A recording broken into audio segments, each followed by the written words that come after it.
Welcome back to Fluentmx, the podcast where we turn your English learning journey into a natural, confident, and incredibly fun experience. I am so thrilled that you decided to hit play today. Whether you are listening while on your morning commute, washing the dishes, or just relaxing with a nice cup of hot coffee, I am right here with you. This is your personal coaching session, and today, we are going to unlock a secret that is going to change the way you speak English forever. Before we dive deeply into our amazing topic today, if you have not already, please take just 1 second to subscribe to the Fluentmx channel and hit that like button. It helps our community grow, and it makes sure you never miss out on these coaching sessions. We have a lot of fun here, and I want you to be a part of our family every single step of the way. All right, let us talk about a feeling I know you have experienced at least once, but probably 100 times. Picture this. You are standing in a coffee shop, or maybe you are on a video call for work. You know exactly what you want to say. The English sentence is perfectly built inside your brain. You have the grammar right, you know the vocabulary, you have read the word a million times, and you are ready. But then, you open your mouth to speak, and what comes out sounds completely different from what was in your head. The words stumble, the sounds get mixed up, your tongue feels heavy, and the person listening to you gives you that confused look. They might even say, "Sorry, could you repeat that?" It is incredibly frustrating, right? You feel like you are failing, but I am here to tell you that you are not failing at all. There is absolutely nothing wrong with your brain or your intelligence. The problem is simply a lack of physical communication between your brain and your mouth. Today, we are going to completely fix that disconnect. We are going to talk about exactly how to train your mouth to speak English fluently. We are going to build new habits for your facial muscles so that the beautiful English words in your head come out of your mouth sounding perfectly clear and confident. You have to start looking at speaking English not just as an academic subject, but as a physical sport. Think about a professional basketball player. That player does not just read a book about how to shoot a basketball and then instantly walk onto the court and play perfectly. They have to physically practice shooting the ball thousands and thousands of times until their arms know exactly what to do. Your mouth is exactly the same way. Your mouth, your lips, your tongue, and your jaw have spent your entire life making the specific sounds of your native language. They are super comfortable with your native language. But English has totally different sounds, different rhythms, and different mouth shapes. Some English sounds probably do not even exist in your native language. So, when you try to speak English, your mouth muscles are literally being asked to do a workout they have never done before. It is like taking your face to the gym. I remember a few years ago when I decided I wanted to learn Spanish. I studied the vocabulary. I knew the words in my mind. One day, I went into a local bakery in a Spanish-speaking neighborhood, and I tried to order a specific pastry. I knew the word. I had written it down perfectly in my notebook. But when I tried to say it, my tongue just tied itself in a knot. I sounded completely ridiculous, and the poor baker had no idea what I was trying to buy. I realized then that my brain knew Spanish, but my mouth did not. My mouth was still strictly speaking English. We need to train your mouth to speak English. So, how do we actually do this? How do we build this muscle memory for your mouth? I have 5 powerful, real-life techniques for you, and we are going to go through them right now. The very first tip is something that feels counterintuitive, but it is the most important rule of all. You must slow down. I really need you to hear this. Fluency does not mean speed.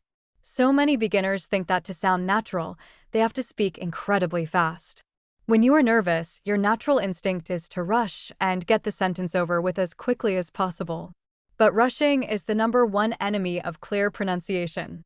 When you speak too fast, your mouth does not have the time to physically form the correct shapes for the English sounds. Everything gets messy. The vowels get mashed together, the endings of words disappear, and people stop understanding you. I want you to give yourself permission to speak slowly. When you slow down, you give your brain and your mouth a chance to work together as a team. You get to articulate every sound clearly. And the beautiful magic of this is that when you practice speaking slowly and clearly, the speed will naturally come later on its own. Clarity is always more impressive than speed. My second tip for training your mouth is a game-changing technique called shadowing. If you have not heard of shadowing, get ready because this is going to be your new best friend. Shadowing is exactly what it sounds like. You act like a shadow to a native English speaker. You listen to a native speaker and you repeat exactly what they are saying out loud at the exact same time. You do not just repeat the vocabulary words. You copy their rhythm. You copy where they pause, how their voice goes up and down, and the exact emotion they are using. Think of it like singing along to your favorite song on the radio. You try to match the singer perfectly, right? You should do the same thing with spoken English.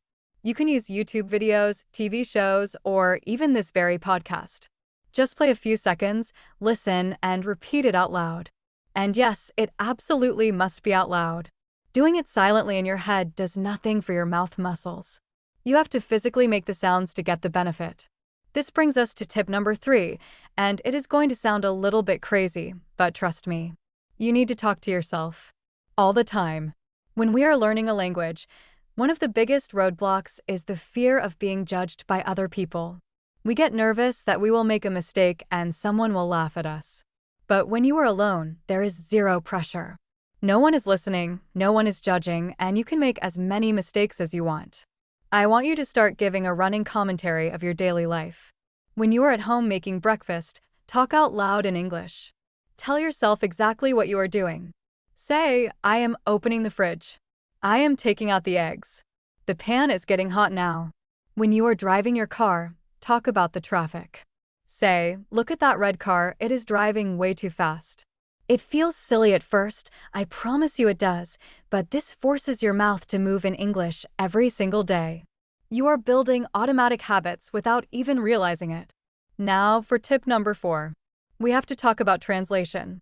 If you want your mouth to move smoothly, you have to stop translating in your head. Right now, you probably have a habit of thinking of a sentence in your native language, translating it into English in your brain, and then finally sending it to your mouth to speak. By the time you do all that, the conversation has moved on. It is an exhausting process. To train your mouth to speak automatically, you have to start thinking in English. And the only way to do that is to completely immerse yourself in the language. Change your phone settings to English. Watch your favorite movies with English audio instead of dubbed versions. Listen to English music. The more English you put into your brain on a daily basis, the more naturally it will flow directly to your mouth without that terrible translation delay. You want English to become a living, breathing part of your environment. And finally, tip number 5. This is the tip that everyone hates doing, but it is the one that brings the fastest results. You have to record yourself speaking. I know. Hearing your own voice on a recording can make you cringe. Nobody likes the way they sound on tape. But a voice recording is like a mirror for your mouth. When you just speak in the moment, you do not actually hear your own mistakes. You might think you pronounced a word perfectly, but when you listen back to a recording of yourself, you will suddenly realize that you dropped the end of a word, or that you used the wrong vowel sound. Maybe you notice that you speak much faster than you thought you did. Recording yourself just 2 minutes a day reading a book or talking about your day gives you incredible feedback. You can hear your own progress week by week, and that is the most motivating feeling in the world. So please, remember that clarity is your only goal. Do not worry about having an accent. Accents are beautiful. They tell the world the story of where you came from. The goal of speaking English is not to sound perfectly British or American. The goal is simply to be understood easily. Clear, confident, and consistent practice is all you need. All right, let us transition into our pocket word segment. These are our special vocabulary words that fit right into your pocket so you can take them anywhere and use them in real life. I have picked out 5 powerful phrases from today's lesson that you absolutely need to know. Our first pocket phrase is muscle memory. Muscle memory is what happens when your body learns to do a physical task so well through repetition that you do not even have to think about it anymore. Like typing on a computer keyboard without looking down at your hands. Your fingers just know where to go. Here is an example sentence. Practicing my English pronunciation every day helps me build muscle memory so I can speak without freezing. Our second word is immerse. To immerse yourself means to completely surround yourself with something, diving into it fully. Imagine jumping right into the deep end of a swimming pool. You are immersed in water. Here is an example sentence. If you want to stop translating in your head, you need to immerse yourself in English media. Our third pocket phrase is running commentary. A running commentary is a continuous description of events as they are happening. Think of a sports announcer on television who constantly explains what the players are doing on the field. Here is an example sentence. Whenever I cook dinner, I provide a running commentary in English to practice my speaking skills. Our fourth word is articulate. To articulate means to pronounce your words very clearly and distinctly so that every single sound is easily understood by the listener. Here is an example sentence. When you feel nervous during a presentation, remember to slow down and articulate your words. And our fifth pocket phrase is second nature. When something becomes second nature, it means it is a habit that is so deeply learned that you do it completely automatically, almost like an instinct. Here is an example sentence. After months of daily practice, speaking English finally became second nature to me. Those are some fantastic phrases, and I highly encourage you to try using at least one of them in a sentence today. Now it is time to smooth it out. This is the part of the show where we look at common little mistakes beginners make and we smooth them out so you sound much more like a natural American speaker. Today, since we are talking about speaking and practicing, let us look at some common phrasing errors. The first mistake I hear very often is when someone says, "I want to speak English fastly." The word fastly actually does not exist in standard English. Fast is both an adjective and an adverb. So instead of fastly, you simply say, "I want to speak English fast." But remember our lesson today, it is much better to say, "I want to speak English fluently," rather than fast. Another common mistake is saying, "I am doing a practice." In English, we do not usually use practice as a countable noun with the verb do in this context. Instead, we use practice as the main verb. The natural American way to say this is simply, "I am practicing," or "I need to practice my English." It is shorter, cleaner, and sounds completely natural. One more mistake I want to smooth out is the phrase, "How to pronounce this word?" While people will understand you, it sounds a little bit incomplete. A native speaker would frame this as a full question by saying, "How do I pronounce this word?" Or, "How is this word pronounced?" Adding the helping verb makes the sentence structurally perfect and much softer to the ear. Awesome job! Now we are going to do a quick practice demo.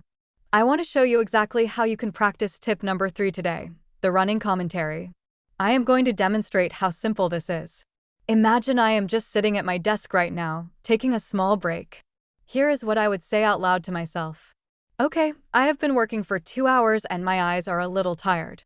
I am going to push my chair back and stand up. Oh, my back is a little stiff. Let me stretch my arms up to the ceiling. That feels much better. Now, I am going to walk over to the kitchen. I really need a glass of cold water. I am opening the cabinet, grabbing my favorite blue glass, and turning on the faucet. The water is so cold and refreshing. Okay, time to sit back down and finish my project. See how simple that was? I did not use complicated academic words. I just used everyday vocabulary to describe simple, physical actions. It trains your mouth to stay active in English. I want you to try doing exactly that same thing the next time you make a cup of tea or organize your workspace. We have covered so much incredible ground today. Just to quickly recap, remember that your mouth is a muscle and speaking English is a physical skill. You have to slow down, try shadowing native speakers, talk to yourself constantly, completely immerse your environment in the language, and be brave enough to record your own voice. The version of you who speaks English fluently and confidently already exists in the future. The only thing standing between you right now and that future version of you is simple, daily repetition. Now, before we say goodbye, I have a question of the day for you. I want you to scroll down to the comment section right now and tell me this. Which of the 5 tips we talked about today are you going to try first? Are you going to slow down, shadow someone, talk to yourself, change your phone language, or record yourself? Let me know in the comments. I read every single one and I love seeing what you guys are working on. Your comment might be the exact motivation that another learner needs to see today. Thank you so incredibly much for spending this time with me. You are doing an amazing job just by showing up, listening, and putting in the effort. If this episode helped you even a little bit, please remember to hit that subscribe button to Fluentmx so you never miss our daily lessons. We are here every single day with new topics and tons of encouragement. Keep going, keep practicing, and be kind to yourself on this beautiful journey. I will see you right back here tomorrow. Bye for now.